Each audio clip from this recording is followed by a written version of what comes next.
மின்சார பூவே பெண் பூவே மெய் தீண்ட வேண்டும் என்னோடு வாராய் என் ஆசையோசை கேளாய்.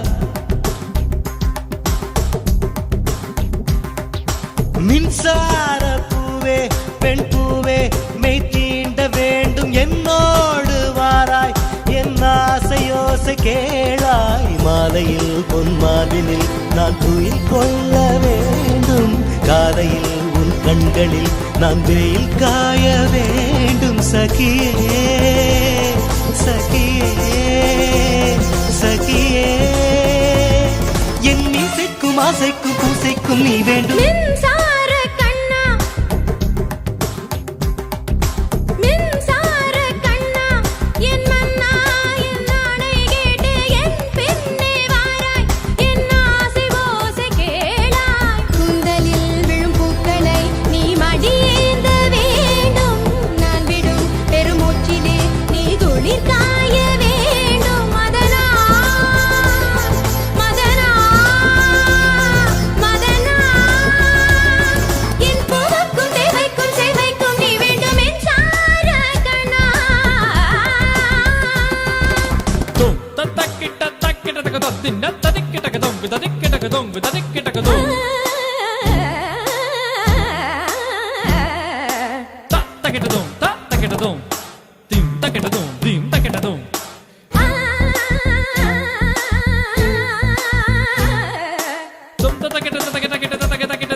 Tagadin,